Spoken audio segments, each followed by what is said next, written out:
제 이름을 제가 부모님한테 듣기로 저희 할아버님이 제 이름을 져주셨다고 했는데 그 이름을 가지고 동에 있는 서기가 이름을 쓸 적에 잘못 흑기가 썼으면은 제 이름이 성백신이 될 뻔했습니다. 그래서 저는 필연적으로 백신 연구하는 사람으로 끝까지 남아 있고자 합니다. 오늘 많은 관심의 주제가 예방접종에 따르는 안전성 그리고 그 이후에 팬데믹 전략에 대해서 강연을 해달라고 제가 부탁을 받았습니다. 그래서 우선적으로 백신에 대한 일반론을 잠깐 말씀드리고요. 그리고 코로나가 전후를 통해서 백신을 개발하는 패러다임이 어떻게 바뀌고 있는가, 그리고 현재 국내에서 이제 백신 접종이 시작이 됐는데 어떻게 해서 해외에 있는 백신을 확보하는 전략을 가지고 있는지, 그리고 네 번째로서는 접종 및 우선순위에 대한 말씀드리겠습니다. 이것은 이제 국가적으로 진행하고 있는 어떤 이 스트래티지와 관련이 있기 때문에 접종 우선순위는 관계부처 합동 자료로 해서 한 달 반 정도쯤에 나온 이 자료를 제가 활용을 하겠습니다. 마지막으로 코로나 논쟁을 지나갈 것이고, 그리고 코로나 이후에 이것을 우리가 지금 현재 너무 매몰되지 않고 그 이후에 미래 전략을 잘 세울 수 있는 기회가 된다면 향후 좀 더 좋은 방법으로 우리 산업들도 이끌어갈 수가 있고 이제는 세계적인 리더십을 갈 수 있는 같은 산업이 될 수 있지 않나, 이런 말씀으로 진행을 하겠습니다. 백신 연구 개발하는 사람들한테서 가장 좋아하는 슬라이드가 이것입니다. 백신이 인류에 혁혁한 공을 세웠던 가장 대표적인 예가 이 천연두인데, 좋은 백신이 개발이 되어서 세계보건기구가 벌써 77년도에 이 천연두가 세계에서 사라졌다라고 지금 선포를 하였습니다. 이 선포가 됐지만 이것은 인류 역사상 좋은 백신을 개발한 공이기도 하지만 사실은 좋은 백신을 만들었기 때문에 백신 만드는 회사도 망해버렸습니다. 더 이상 백신 만들 필요가 없기 때문에 오히려 백신 회사가 망해버리는 이와 같은 아이러니가 생기기도 했습니다. 근데 이번 코로나는 그렇지는 않을 것 같고요. 지금 현재 전 세계에서 코로나 백신을 주도하는 회사가 영국의 아스트라제네카 백신 회사고요. 그 회사에서 만든 제품을 우리가 2월부터 접종을 시작했습니다. 영국이 왜 이렇게 백신을 신속하게 개발할 수 있었는가 보면은 영국에는 230년 전에 에드워드 제너라는 사람이 있었습니다. 세계 최초로 백신을 개발한 것으로 알려져 교과서에는 그렇게 되어 있고요. 어쨌든 이와 같은 사람이 있었기 때문에 선두주자로 나올 수가 있었고, 우리나라는 그러나 지금까지 백신을 개발할 수 있는 히스토리가 별로 없었고요. 굉장히 우리는 압축 성장하는 데 익숙해 있으니 이제 코로나를 계기로 해서 230년에 해당되는 영국의 개발 역사를 우리는 한 20년 정도로 압축해서 갔으면 좋겠다는 말씀을 드립니다. 여기 슬라이드 보여주시는 이유는 많은 분들이 제너가 백신의 효시자라고 생각하지만은 사실은 그보다 훨씬 수천 년 전에 중국에서 백시네이션과 관련된 이와 같은 프랙티스가 있었습니다. 소위 화타, 우리들이 했었던 방법인데, 코에다가 뭘 지금 주입을 하고 있냐면은 감염된 사람, 천연두에 감염된 사람의 이제 이 고름 같은 게 마르고 그러면은 이제 딱지가 떨어지지 않습니까? 그 말려가지고 가루를 내가지고 코에다 지금 주입을 하고 있는 것입니다. 아주 적극적인 항원을 우리 몸속에다 주입하는 것을 통해서 항체를 만드는 이와 같은 프랙티스가 이미 중국에서 있었습니다. 그래서 저보고 백신에 대한 만약 교과서를 쓰라고 한다면은 에드워드 제너보다 이 중국에서 있었던 이것을 백신의 효시로 좀 표시를 하고 싶을 정도의 이와 같은 일들이 있었던 것을 말씀을 드리고요. 지금 코로나 백신이 모든 백신 개발의 패러다임을 바꾸고 있지만은 전통적인 패러다임은 굉장히 안전성과 효능을 중심으로 해서 굉장히 중장기적인 연구 개발이 필요했습니다. 보통 최소 10년 내지 15년의 연구 개발 기간이 필요했고요. 특별히 굉장히 많은 임상 사람들 숫자가 필요했기 때문에 예를 들어서 최근에 개발된 로타 백신 같은 경우에 있어서는 7만 5천 명이라고 하는 이와 같은 사람들이 이 임상에 참여를 해서 점점 임상 비용이 스카이로켓팅이 되다 보니 우리나라처럼 후발주자들은 거의 개발에 참여하기가 굉장히 어려운 정도의 이게 하드를 제공하고 있는 것이 백신 산업입니다. 그런데 이 코로나의 발생과 이것이 예표로 되어 있는 이 신종 바이러스의 발생이 지난 10여 년 동안 인류를 강타하면서 이제 백신 패러다임이 이제 바뀌게 됩니다. 여기 보여지고 있는 한 10개의 바이러스는 이미 WHO가 3년 전에 향후 10년 정도 내에 인류를 강타할 수 있는 바이러스, 팬데믹을 일으킬 수 있는 바이러스군을 리스트를 만들었습니다. 3년 전에. 그 중에 거기서는 이제 이 메르스도 있고 사스도 있고 지카, 댕기열, 에볼라 이런 것들 다 있지만은 그 중에서 제일 먼저 이제 코로나가 찾아오게 된 것입니다. 여기 보여지고 있는 댕기열 바이러스는 바이러스가 발견된 지 100년 됐습니다. 그런데 백신이 개발된 것은 4년 전에 됐어요. 거의 100년 동안의 기간이 소요가 되었습니다. 그와 같이 장기적인 이와 같은 시간과 이런 것이 필요한 상황에서 이 코로나라고 하는 이 발생에 의해서 백신의 패러다임에 이제 바뀌게 되어지게 되는 것을 말씀을 드리겠습니다. 우선 이게 국내 발생 현황 자료인데요. 이미 한국에서는 이제 작년 초에 한번 발생이 있었고, 그리고 중간중간에 약간의 이제 스파이크가 있었습니다. 그리고 작년 말부터 커다란 한 하루에 1000명 이상의 확진자가 나오는 이 같은 스파이크가 있었고요. 그런데 이 치명률은 지금 0.19니까 1.79니까 100명당 한 2명 정도가 사망하는 이런 형태로 되어 있고요. 그래서 치명률이 아주 높지는 않습니다만은 지금 이와 같은 스파이크가 일어나는 것을 우리가 관리를 철저히 해야 되는 상황이기는 합니다. 이제 그동안 감염된 사람도 이제는 이제 감염이 이제 끝나서 격리 해제자된 분들도 이와 같이 점점 증가를 하고 있습니다. 증가를 하고 있지만 여기서 화이트 컬러로 보여지고 있는 것은 지속적으로 나는 확진 환자들이 지금 발생이 되고 있고, 지금 현재 하루에 한 400명 정도로 이제 잡혀지고 있는데 이와 같이 거의 이제 스테디하게 지금 진행이 되고 있는 상황입니다. 지금 현재 미국에서 이제 새로운 바이든 리더십이 되었는데요. 리더십을 갖자마자 여기에서 코로나 관련된 국가 전략책을 발표를 하게 됩니다.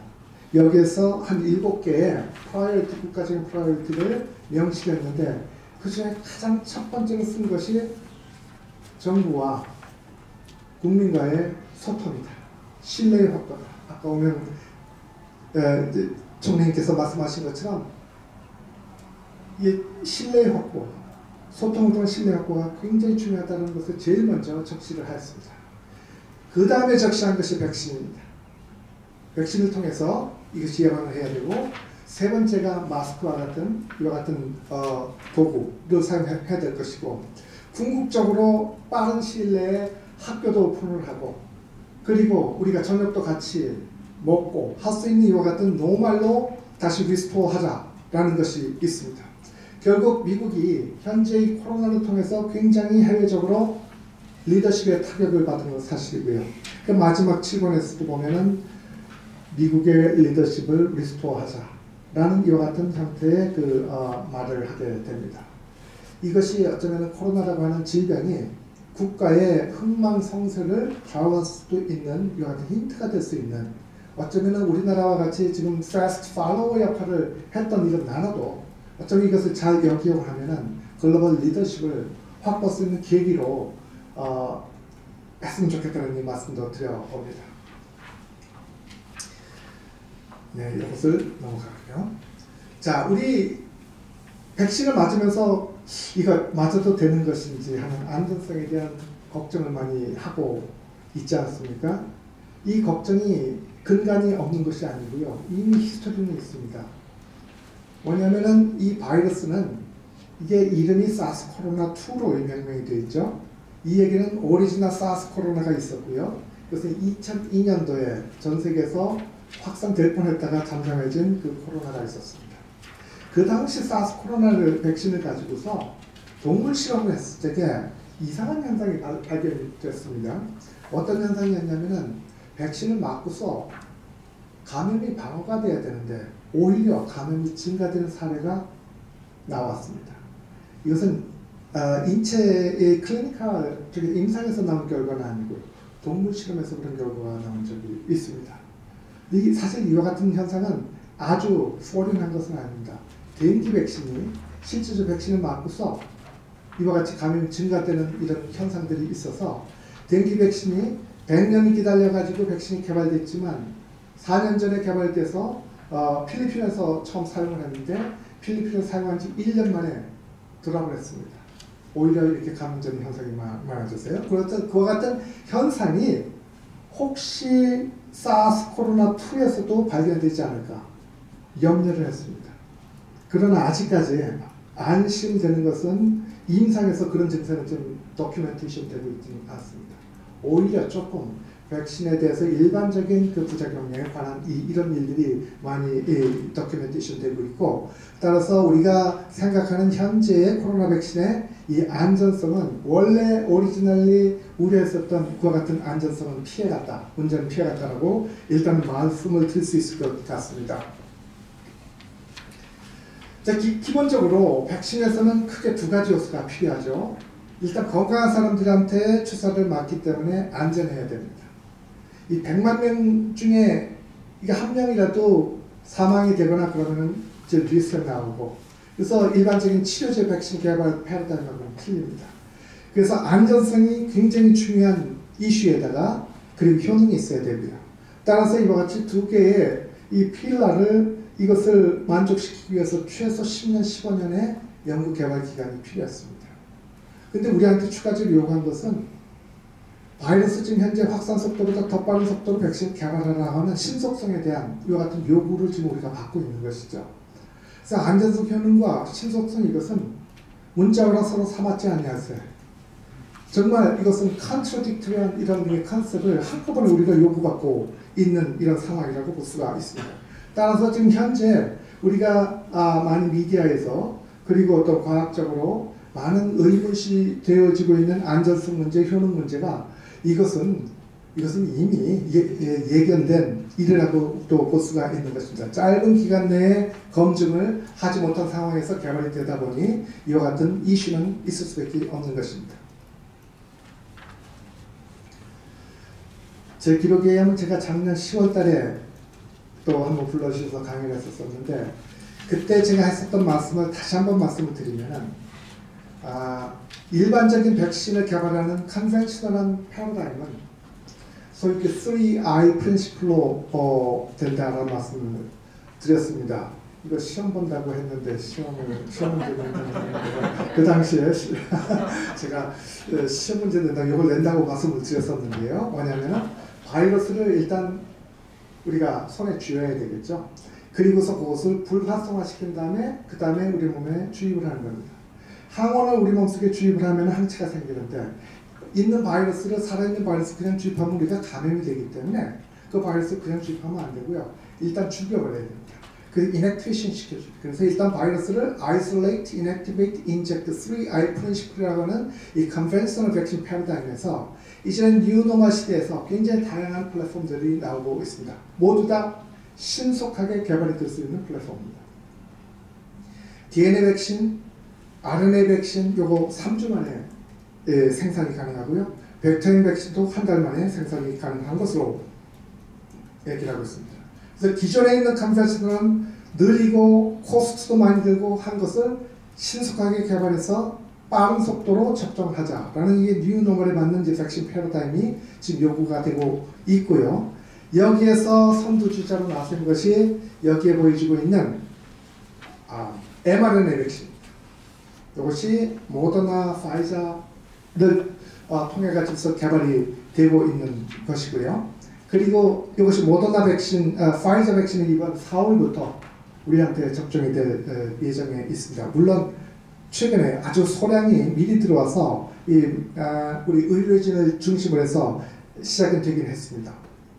벡터형 백신에서 아스트라제네카 백신은 2월 말에부터 접종이 시작이 돼서 지금 진행이 되고 있는 상황입니다. 여기에 도전장을 낸 이와 같은 우리나라의 회사들이 있습니다. 이 벡터형 백신의 경우는 셀리드라는 회사가 있고요.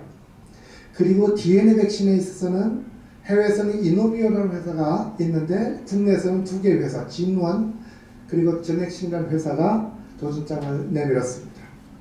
그리고 소위 합성 항원 백신이라는 이 플랫폼은 이 SK바이오사이언스가 이 임상을 지금 12월 달에 맡아서 진행 중에 있습니다. 지금 여기에 보여지고 있는 블루 컬러로 보여지고 있는 노바백스라는 회사가 합성 항원 백신을 만들고 있고 이것은 실제적으로 이 바이러스 벡터형이나 mRNA 백신보다는 이 결합 속도가 좀 느립니다. 이것은 컨벤셔널한 이 전통적인 방법으로 개발이 되다 보니까 앞으로 상용화돼서 접종이 시작된다면 한 최소 4개월, 5개월 후는 될 것 같습니다.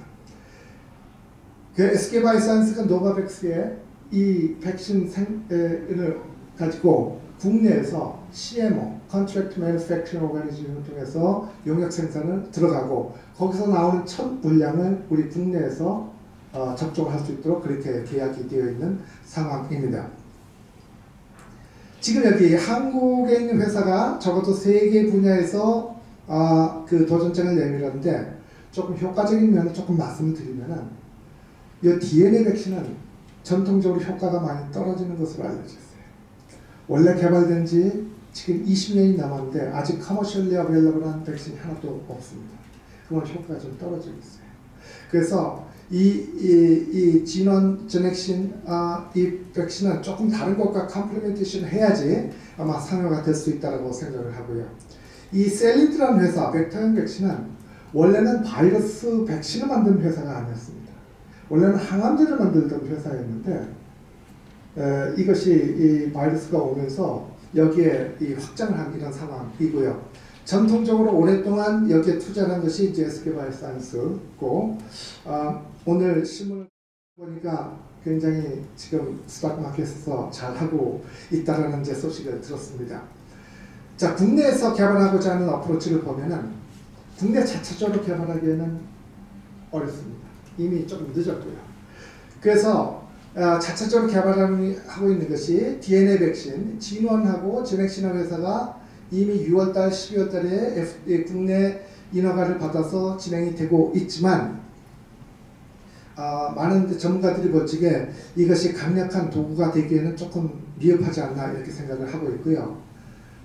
여기에 SK바이오사이언스가 지금 듀얼 어프로치를 하고 있습니다. 자체 개발뿐만 아니라 어차피 우리나라 백신이 회사가 아무래도 힘이 따르기 때문에 처음부터 해외에 있는 회사하고 협력을 하자 해서 진행된 것이 노바백스의 이 백신을 우리나라에 있는 시설을 이용해서 공동 개발 생산을 하기로 했고요. 이 사실은 이와 같은 회사가 앞서서 이렇게 이 두각을 나타내다 보니 우리나라 정부는 하나의 니고시에이션 포인트를 얻을 수가 있었습니다. 단순히 그 노바백스라는 회사에다가 백신을 제공할 뿐만 아니라 우리가 생산해 주는데 적어도 우리나라에서 첫 물량을 우리나라 쓸 수 있도록 해줘야 되지 않느냐라는 이런 컨트롤에 들어가서 이건 사실은 SK의 그 노력에 의해서 한국 내에 우선적으로 2천만 명을 접종할 수 있는 분량을 확보를 하게 되었습니다. 여기에서 우리나라 기업이 가지고 있는 스트렝스가 여기서 나타났다고 좀 볼 수가 있습니다. 지금 현재 정부가 굉장히 베네핏을 많이 받습니다. 이와 같은 이 기업에. 이뿐만 아니라 노바백스는 아스트라제네카 회사의 CMO 위탁 생산을 했기 때문에 여기 있는 물량을 가지고 저번 달부터 접종이 시작된 거였습니다. 이것이 어떻게 가능했느냐? SK가 지난 한 10년 동안 이게 투자를 하면서 여기서 생산하는 백신이 굉장히 효과가 좋다는 것이 해외에 미리 잘 알려졌게 됐습니다. 이런 상황에서 갑자기 코로나가 터지니까 생산할 수 있는 시설이 전 세계적으로 부족하고 그래서 우리나라에 이것이 요청이 오게 된 것입니다. 적어도 SK가 생산해주면은 이것은 확실한 백신이야 라는 이런 크레딧을 얻었기 때문에 이 국가적으로 우리가 백신 분량을 확보할 수 있는 이런 그라운드가 됐다고 볼 수가 있고, 앞으로도 기업 주도형의 뭔가 인프라를 가져야지 여기에 정부가 이것을 태워가지고서 같이 상승하는 이런 효과가 되는 것이 아닌가, 기업이 굉장히 중요한 역할을 했다고 보여집니다. 이와 같은 상황인데 우리나라가 유일하게 없는 백신 플랫폼이 뭐냐면은 mRNA 백신 플랫폼입니다. 모더나, 파이저. 이것이 지금 전혀 국내에서는 이 명함을 내민 데가 없어서 현재 이 복지부가 중심돼서 별도의 mRNA 백신 사업단을 만들려고 지금 발족을 진행하였습니다. 제가 이 백신 위원장을 하면서 이 사업단의 발족에도 좀 그 가이드를 좀 부탁을 해서 이 일을 또한 진행을 하고 있습니다. 그러면은 현재 국내 백신 확보 전략에서 지금 구매 현황을 한번 말씀드리도록 하겠습니다. 요건 2개월 전 데이터니까 이것은 그냥 넘어가고요. 조금 더 신선한 데이터로 우선적으로 여기 파이자 백신을 보면은 외국에서 사용 현황을 보면은 이미 지금 한 20-30개의 나라가 사용을 하고 있고요. 제일 먼저 사용한 것은 이제 영국에서 작년 12월에 됐는데 우리나라에서 이제 4월 때 사용하면은 적어도 세계 최초에서 만들어서 접종한 회사 한 4개월 터울에 좀 늦게 좀 접종이 되고 있는데요. 다 보면은 허가 승인이 어떻게 됐으면 긴급 사용 승인으로 이렇게 되어 있습니다.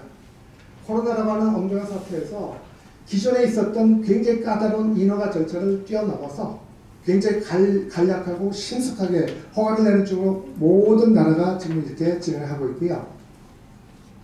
현재 우리나라가 확보한 백신입니다. 우선적으로 아스트라제네카가 1000만 명을 확보해서 접종에 들어갔고, 얀센이 이제 확보가 한 600만 명이 될 예정에 있습니다. 그리고 mRNA 백신의 파이자가 지금 2분기부터 접종이 되기 시작했는데 어저께 파이자 백신의 이것에 런칭하는 요 같은 시각적 회의가 늦게까지 있었습니다. 그래서 1000만 명, 모더나가 2000만 명. 지금 여기서 토탈 하면은 이게 총 한 5,600만 명이 되는데 여기 플러스 한 4-5개월 후에 노바백스의 백신이 들어오면은 2천만 명이 추가가 돼서 7천만 명을 넘기 때문에 우리나라 전 인구를 접종하고도 충분한 분량이 될 수가 있다고 보여집니다. 제가 가끔 질문을 봤는데 이 백신 중에 어느 백신이 가장 안전하냐, 효과가 있느냐는 질문을 좀 많이 받긴 합니다만은 제가 만일 여기서 선택해서 쓸 수 있다면 저는 조금 기다리고 싶어요. 노바백스 백신을. 이것은 이미 전통적인 방법으로 생산이 됐기 때문에 일반적으로 안전하고 이것은 다 알려져 있고 효과도 지금 화이자 모더나하고 지금 유사한 형태로 나와 있는데 불행히도 우리 국민들이 백신을 선택할 수 있는 권리가 없습니다. 지금 현재 좀 넘어가세요. 지금 현재 접종 계획에 의하면은 국가가 정한 순서대로 이렇게 진행을 해야 되는데 만일 내가 선택권을 가지고서 나는 이 백신을 안 맞고서 다른 백신 맞을래 이렇게 되면은 최후 순위로 되는 것이 지금 현재 정부는 지금 그렇게 얘기를 하고 있습니다. 그런데 지금 현재 사용하고 있는 아스트라제네카 백신도 지금 효과가 70% 정도 되고요. 매년 사용하는 인플루엔자 백신이 효과가 50 내지 60%입니다. 그보다 높습니다, 사실은요. 거기에다가 파이자 백신은 90%로 상회하고. 그래서 효과면으로 보면은 아주 효과 있는 백신을 굉장히 단시간에 만들어낸 것이고요. 자, 그래서 이게 접종 우선순위를 잠깐 말씀을 드리면은 여기 백신 도입을 해서 일단 허가 승인을 받은 다음에 그 다음에 추가 승인을 받게 됩니다. 이것은 라트로에서 공장에서 나올 적에 이 처음 생산된 백신이 이 허가를 받을 적에 그 허가 승인 자료하고 동일한 형태의 그와 같은 퀄리티를 갖고 있느냐를 확인하는 것이 추가 승인입니다. 요걸 추가 승인, 이것이 아스트라제네카 백신이 어저께 그저께 승인에 대한 이와 같은 회의가 있었고요. 그래서 이것이 진행이 되면은 그 다음부터는 전국에 있는 위탁 의료기관과 접종센터에서 나눠서 접종이 시작이 되게 되는데, 아무래도 후반부에 중후반부에 굉장히 물량이 많아지고 접종해야 되는 인구의 숫자가 늘어나다 보니까 지금 현재 있는 의료 병원으로서만은 상당히 접종 효율이 딸립니다. 따라서 지자체별로 예방접종센터를 별도로 구축하기로 되어 있고요. 그래서 대규모 접종을 위해서 설치를 대규모 공공시설의 실내체육관이나 시민협연 것을 가건물화해서 여기서 예방접종센터로 활용을 할 생각에 있고요. 설치 개수는 전 시군 구를 다 통과해서 약 250개소를 만들 예정으로 있습니다. 우리가 가장 관심 있는 것이 접종 시기인데요. 일단 1분기에서 처음 접종은 가장 우선순위가 요양병원하고 요양시설에 있는 가장 취약한 이런 분들이 접종이 시작이 되었습니다. 그리고 나서 코로나 환자, 치료를 하는 프론트 라인에 있는 의료진들이 백신 접종을 시작을 하였습니다.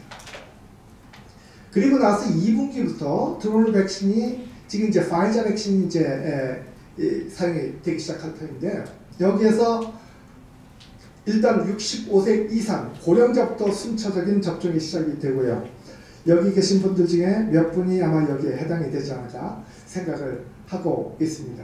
그리고 나서 3분기에 가면은 성인 중에 65세 미만 성인과, 그리고 거기에서 점점 내려와서 마지막 단계에서는 18세에서 49세 성인까지도 이제 접종이 이렇게 되는 것으로 순차적으로 되는 것으로 되어 있습니다. 여기에서 안타깝게 접종 순위에서 빠져 있는 분이 있습니다. 그것이 바로 소아청소년입니다. 18세 미만. 사실은 18세 미만에 있는 청소년들이 굉장히 액티브하고 이들이 슈퍼점퍼자 역할을 할 가능성이 굉장히 높은데, 아이러니컬하게 이 청소년이 빠져 있습니다. 그 이유는 임상 실험할 적에 18세 미만 이런 연령층들이 대부분 빠져 있기 때문에 아직도 이것에 대한 에비던스가 없는 것입니다. 물론 우리가 프로젝션을 할 수가 있고 이 예상은 할 수가 있겠지만은 아직은 이 연령층에 대해서 임상 데이터가 없기 때문에 우선적으로 접종 대상에서 빠져 있고요. 아울러 임신부도 임산부도 지금 빠져 있는 상황입니다. 향후 지금 여기 우리가 7천만 명이 넘는 이 같은 백신 물량을 확보를 하게 되는데, 이것은 실질적으로 지금 여기 70% 이상의 접종이 끝나고 3,500만 명 정도가 되고요. 나머지 3,500도스가 남는데 그거 가지고서 우리 소아 청소년 접종을 해야 되거든요. 그럼 그 시점 되면 아마 전 세계적으로 이와 같은 나온 그 백신의 그 효능을 가지고 여러 가지 전문가들의 논의를 거쳐서 이 정도는 소아에까지도 청소년에까지도 접종이 가능하겠다는 논의를 거치지 않을까 이렇게 생각이 됩니다. 그래서 지금 코로나가 계기가 돼서 전국적으로 권역별에서 감염병 전문 병원을 지금 정부가 세우려고 지금 계획을 세우고 있습니다. 현재 전국적으로 중앙의료원, 국립중앙의료원이 감염병 전문 병원으로 유일하게 있는데, 향후 중부권, 호남권, 영남권에 적어도 하나의 이런 병원을 통해서 앞으로 3년 이내에 전문병원을 세우겠다라는 것이 목표로 되어 있습니다. 이것은 지금 현재 코로나 대책이라기보다는 포스트 코로나를 겨냥한 이와 같은 미리 하는 이런 대책이라도 볼 수가 있고요. 우선적으로 이런 병원이 필요한 이유는 백신 초기 물량 접종을 시행할 뿐만 아니라 접종 인력에 대한 다양한 접종 인력에 대한 교육과 훈련이 필요하기 때문에 이런 것을 중앙 집권적으로 여기서 이런 의료진을 우선적으로 교육하는 이런 역할을 하도록 이렇게 계획이 되어 있습니다. 그 외에 여러 가지 접종과 관련된 이 같은 정보는 누리주라고 하는 이 같은 홈페이지를 들어가면은 우선 순위 대상이 되는지, 대략적 접종 시기, 혹시 이상 반응이 있으면 어떻게 신고를 할 것인지 이런 모든 것들, 그 접종 안내, 사전 예약, 예약 관리, 등록, 추적 관리, 그리고 접종 인증을 받아서 이 인증이 어쩌면 해외에 트래블할 적에 앞으로 이와 같은 그 인증이 필요할 가능성도 있게 될 것입니다. 그래서 이 정보 시스템에 들어가면은 좀 더 컴플리시하고 이 정보를 가질 수가 있습니다. 지금 보여드리는 데이터는 정부가 되게 좋아하는 데이터입니다. 지금 국민적으로 백신의 안전성에 대한 자꾸 걱정이 많다 보니까 정부는 백신 접종 동의율, 많은 사람들이 동의했다 해서 93.8%가 동의했다는 이 데이터를 자꾸 보여주고 싶어 합니다. 그런데 이것은 정부가 사용하는 데이터고요. 그러나 미디어별로 별도의 이와 같은 접종에 대해서 사회에 대한 어떤 호감도를 조사해보면 경우에 따라서 50% 미만으로도 나오기도 합니다. 그래서 일부러 제가 이렇게 표시했습니다. 참고 조사기관에 따라서 상이하다. 네, 저도 빠져갈 부분을 이렇게 정해놨습니다. 그래서 많은 부분 우리 사회적인 어떤 현상, 또 디스커션, 우려에 따라 가지고서 접종에 동의하겠느냐 이것이 좀 변하고 있는데 이런 부분들에 대해서는 이와 같은 데이터가 있다는 것을 말씀드립니다. 또 관심 있는 것이 혹시라도 이상 반응이 있으면 피해 보상이 가능한가 라는 이런 부분이 있는데요. 여기 보여주시면은 불가피하게 발생하는 예방 접종 이상 반응에 관해서 국가가 안전을 보장하는 차원에서 전문위원회를 통해 여기 중요한 단어입니다. 인과성이 확인된 피해 사례에 대해서 보상을 실시한다. 지금 좀 백신 맞고서 어디 굉장히 부작용이 있다는 것이 많이 보도가 되고 있는데 과연 그것이 백신에 의한 것인지 아니 백신을 맞지 않고서도 자연스럽게 나올 수 있는 이것이 오버랩된 것인지 그것의 인과성을 확인하는 것은 정말 어려운 일입니다. 따라서 이렇게 해서 보상금을 지급하겠다라고 했지만은 사실은 악마는 디테일에 있다 이런 단어도 있죠. 그래서 이것은 꼭 인과성이 확인돼야지 보상을 받을 수 있다라는 것이 되어 있고요. 그럼에도 불구하고 어떤 이상 반응이 있을 때 본인 부담의 진료비가 30만 원 이상이 되는 경우에 있어서는 이상 반응 발생일로부터 5년 이내에 이것은 우리 국가에다가 진료비를 신청을 해서 보상받을 수 있다라는 이런 정도의 약간 소극적인 이 같은 표현이 지금 있습니다. 이제 코로나를 벗어나서 우리 미래 전략을 한번 살펴보도록 하면 어떨까 생각을 합니다. 자, 이것이 여기 나와 있는 RCP라는 단어가 있는데요. 이게 오늘 강의의 시험 문제입니다. 그래서 이 단어가 굉장히 중요한 단어고요. 이 단어를 잘 이해하시면은 굉장한 전문가로 우리가 인정을 받을 수가 있습니다. 이게 무슨 단어냐면은 영어로 Immune Correlative Protection이라는 약어입니다. 이것은 문자 그대로 우리가 백신을 접종을 해서 임상 결과를 봐야지 거기서 효과가 얼마 있다라는 것을 알 수가 있는데 그렇게 하려면은 수만 명의 사람이 필요하고요. 그리고 돈도 엄청나게 들어갑니다. 그것을 피할 수 있는 방법이 없을까? 굉장히 임상을 소규모로 하고 그리고 효과를 인정받을 방법이 없을까라는 생각을 할 수가 있겠죠. 그것이 이 RCP라는 단어입니다. 그러니까 이것은 correlate라고 되어 있지 않습니까? protection, 즉 방어 효능, 백신의 진짜 효과와 그것과 비견될 수 있는 항체가를 얘기를 하는 것입니다. 그래서 우리가 일반적인 우리 임상 실험 하려면은 한 3만 명 지금 이렇게 하고 있는데 여기서는 3만 명이 아니라 한 300명 정도만이라도 볼런티어에 대해서 접종만 해서 이것이 감염되는가 감염 안 되는가 볼 필요도 없이 피를 뽑아서 거기서 나오는 피에 있는 항체가가 얼마나 되는가 그것이 어느 정도 이상이면은 이 정도면은 프로텍션이 될 수 있는 방어 있는 효과가 있어 라고 인정을 해주는 것입니다. 만약 이것을 인정을 받을 수가 있으면 우리나라 같은 후발주자가 엄청나게 빠른 속도로 그리고 개발비를 최소화해서 갈 수가 있습니다. 특히 우리나라는 이것이 필요한 것이 국내에서 지금 현재 임상이 불가능합니다. 그 이유는 너무 방역을 철저히 해가지고 환자 숫자가 하루에 400명이라고 하지만 그건 사실은 이거 임상할 수 있는 숫자가 되지 못합니다. 그렇기 때문에 국내에서는 임상이 불가능하고요. 결국 이것이 많이 발생이 되는 나라와 협력을 해서 해외 임상을 해야 되는데 거기도 복잡하고 많은 돈이 들고 그리고 지금 현재 국내에서 자체 개발하는 것도 지금 어렵지 않습니까? 그래서 투트랙으로 가고 있는데 특히 SK바이오사이언스는 지금 일단 아까 말씀드린 해외 공동 개발을 가고 있고 그리고 정부에다 계속적으로 요구하는 것이 이 ICP 자료를 확보해 달라. 자, 그런데 해외에 있는 회사들이 이런 것을 원하지를 않아요. 속마음을 보면. 왜냐하면 수많은 돈을 들여가지고 개발했는데 우리나라 같은 후발주자가 돈도 조금 들이고 아주 간단하게 해서 허가받은 것을 좋아할 리는 없지요.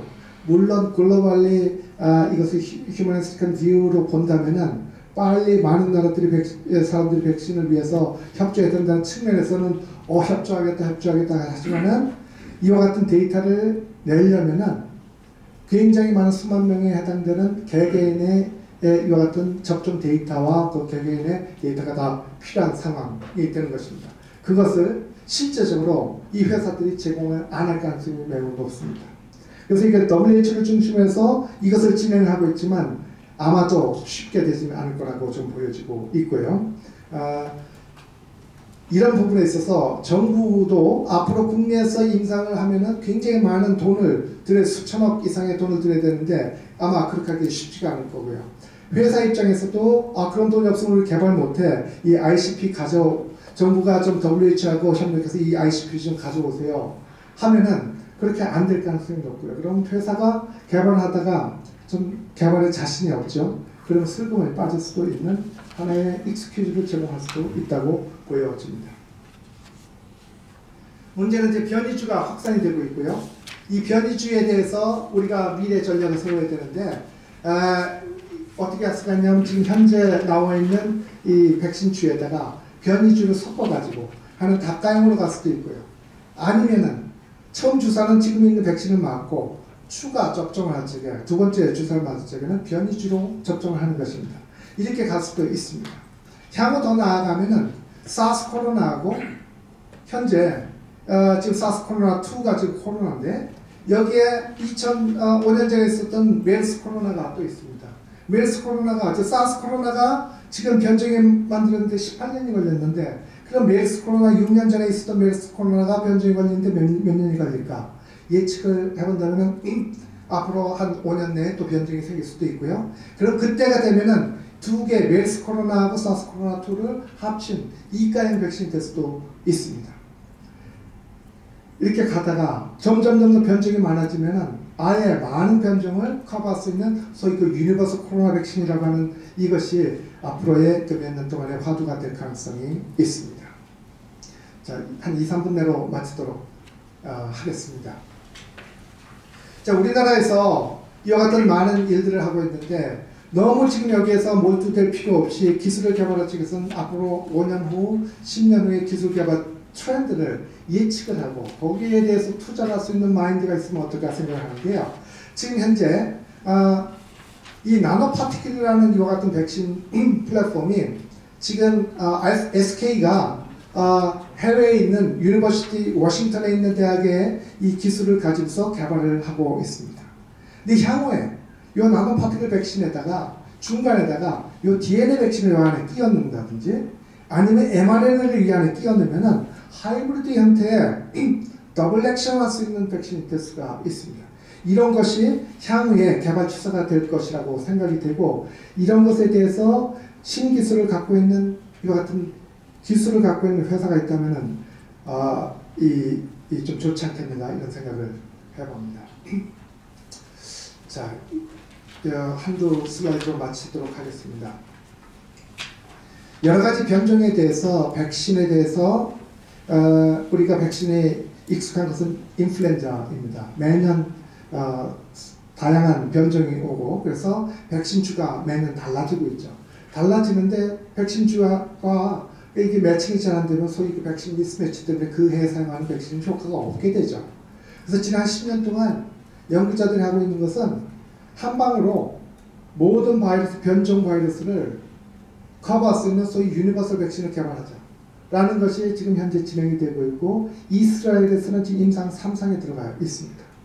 앞으로 코로나에서도 동일한 유니버설 백신 어프로치가 부상할 가능성이 높습니다. 지금 변종들이 확대가 되고 있기 때문에. 따라서 그리고 코로나가 종식될 것 같지가 않습니다. 이게 인류와 상시화될 가능성이 점점 높아지고 있고, 전문가들도 그렇게 생각이 굳어지고 있습니다. 그렇게 되면은 매년 겨울에는 인플루엔자하고 코로나를 동시에 예방할 수 있는 소위 그 트윈데믹 백신이 이제 이런 이슈가 나올 것이고요. 이런 부분들에 대해서 우리 정부가 전략적인 투자를 하고, 그리고 특히 기술 중심의 벤처 회사가 이런 부분에 관심을 가지고 아마 시작하면 좋지 않을까 이런 생각을 해봅니다. 마지막 슬라이드입니다. 이것은 정부가 최근에 만든 과학기술 미래전략 2045에 포함이 되어 있는 건데, 이것이 일본에서 해방되고서 100년 후에 미래전략 중에 그 중에 7개를 뽑았는데, 그 중에 하나를 감염성 범용 백신 여기다 포함을 시켰습니다.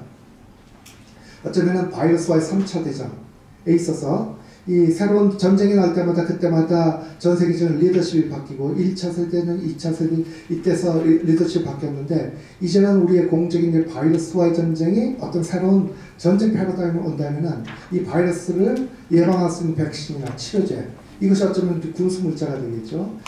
이런 것을 슬기롭게 준비를 하면은 앞으로 우리나라도 국제적인 리더십을 확보할 수 있는 하나의 계기로 삼을 수 있지 않나, 이런 감히 이런 말씀을 제안을 드리면서 강의를 마치도록 하겠습니다.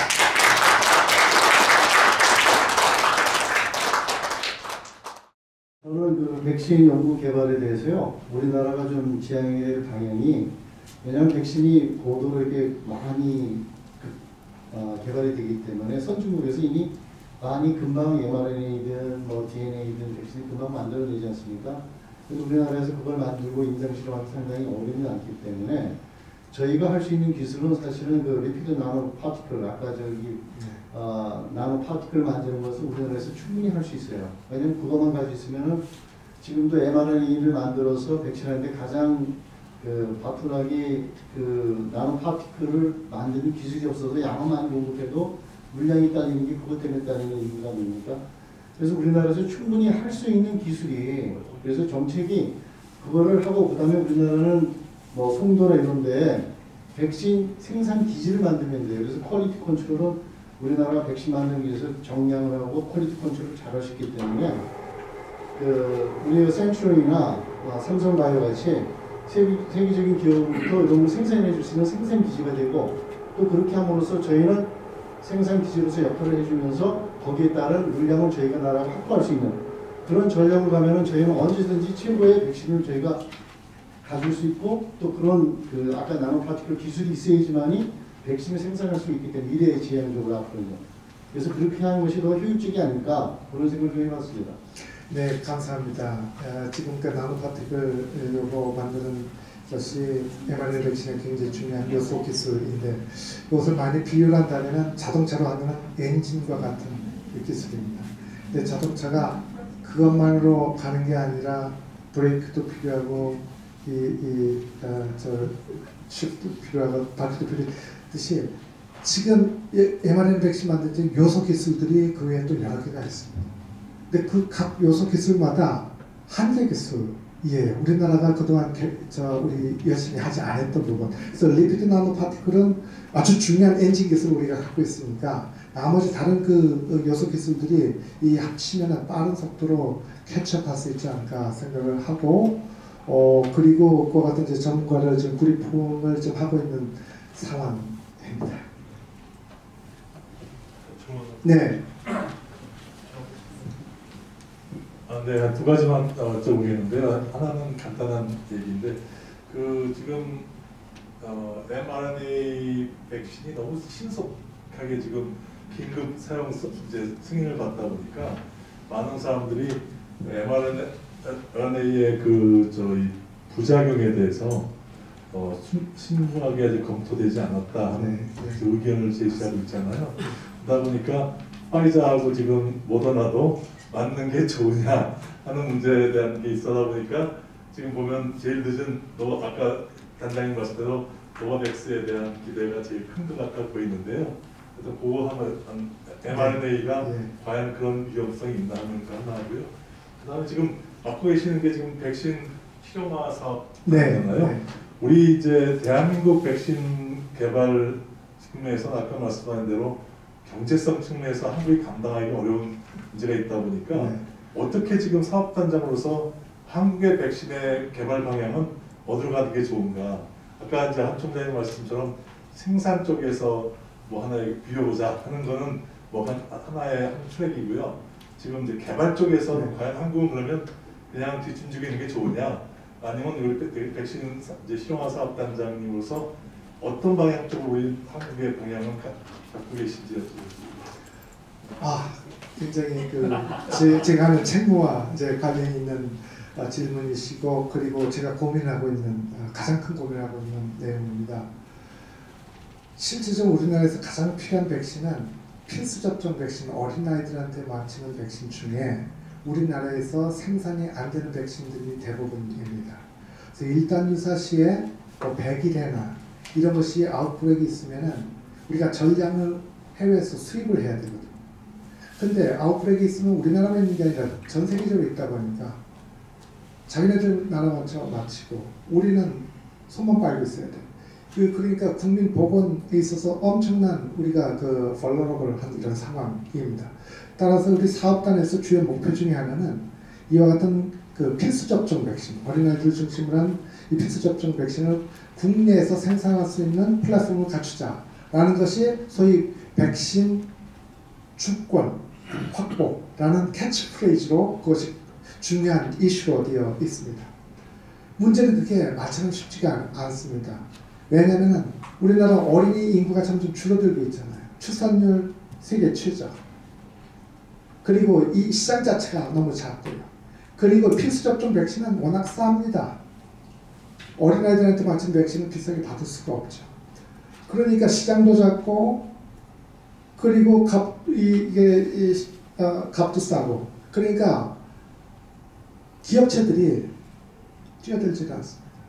아무리 설득하고 하더라도 안 돼요. 제가 녹십자 회장을 3번 찾아가서 만나서 이쪽 백신 개발을 하는 참여를 해달라 하시고요.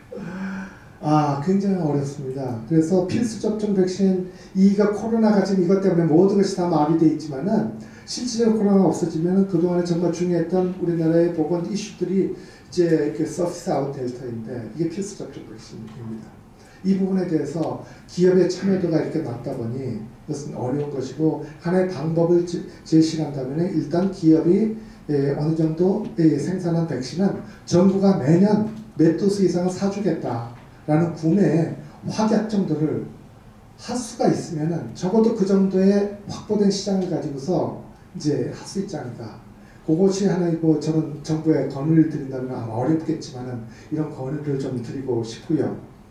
그렇습니다. 그것이 가장 중요한 우리 사업단 그리고 국가적으로 중요한 이슈입니다. 아까 말씀하신 mRNA 백신의 안전성, 이미 예견이 되어 있는 안전성의 이슈가 mRNA 백신에 내재되어 있습니다. 이게 RNA라는 물질이라다 보니까 이게 원래는 실처럼 이렇게 풀어져 있어야 되는데 가끔은 이게 매듭이져 가지고서 RNA끼리 매듭이 져서 소위 2차원 구조를 만드는 경우가 있습니다. 그럼 매듭이 된 이런 구조를 우리 몸에서는 바이러스가 침입한 것으로 인식을 하는 시그널로 인식을 합니다. 그래서 엄청나게 강력한 이뮤 리스폰스가 생기는데 그것이 오히려 백신의 효능을 높이는 데는 도움이 되지만 이것이 너무 높다 보니까 자가면역 질환이나 이뮤 쇼크 신드롬이 생길 수가 있습니다. 그것이 소위 아나필락시스라는 이와 같은 의학 용어로 이제 표출이 되는데요. 전신의 알레르기 증상이나 이런 것이 나타날 수가 있는 것이 이것이 파이저 백신의 메이저 안전성 이슈라고 좀 알려져 있습니다. 지금 클리니컬이 나온 거 보면은 10만 명당 거의 인과관계로 알려진 것은 10만 명당 한 3명 정도 너무 적은 것 같은데 그냥 스팅지한 이런 데이터 같은데 인과관계에 가까울 정도의 아나필락시스 증상은 있을 수가 있고요. 아울러 아스트라제네카의 벡터형 백신의 경우에서는 급성 횡단 척수염이라고 하는 척수가 마비가 돼서 그것에 의해서 이 요통이 생기고 그리고 전신마비가 올 수 있는 이와 같은 증상이 그것도 10만 명의 몇 명 정도가 그런 증상이 지금 보고가 되어 있긴 합니다. 지금 저희가 이것저것 따지지 않고 지금 막 개발해서 쓰다 보니까 어쩔 수 없이 나온 상황이라고 보고 있어 우리 짐을 지고 가야 되지 않나 생각합니다. 그 말씀에 좀 긍급 동의드리면 네. 요즘은 뭐 국회가 마음먹으면 뭐든지 다 하니까요. 네. 저희 네. 백신 개발에 대해서 세금을 투여하는 거를 한번 법제화시키시면 어떠실까요? 노력해 보겠습니다. 도와주십시오. 자, 또 질문하실 분 어떻게 제가 예. 저 교수님 말씀 중에 이제 어떤 사고나 위화감이나 뭔가 느꼈을 때, 뭔가 부작용이나 이렇게 느꼈을 때 말씀하신 중에 인과성에 대해서 충분히 검증을 하고 거기에 따라 판정한다. 이게 이제 원론적으로 굉장히 맞는 말씀이신 것 같은데 최근에 언론 보도를 보면 있죠. 어저께 예를 들면 어떤 분이 부작용이 일어나서 복을 하고 또 어떤 분은 사망했다 이런 얘기를 듣는데 그 다음 하루도 지나지 않아서 우리 당국에서는 보면 바로 그거는 백신하고는 관계없다 뭐 다른 어떤 이유다 이렇게 이제 발표를 하잖아요. 그럼 여기서 전문위원회 이런 분들이 그런 걸 검증할 때 그렇게 단시간에 굉장히 중요한 사안을 이게 100% 단정적으로 이렇게 할 수 있는지 그런 부분은 약간 좀 궁금해하기도 하고 조금 조심스러운 부분이 있지 않겠나 그런 생각을 하고 있습니다. 우리 모두의 고민입니다.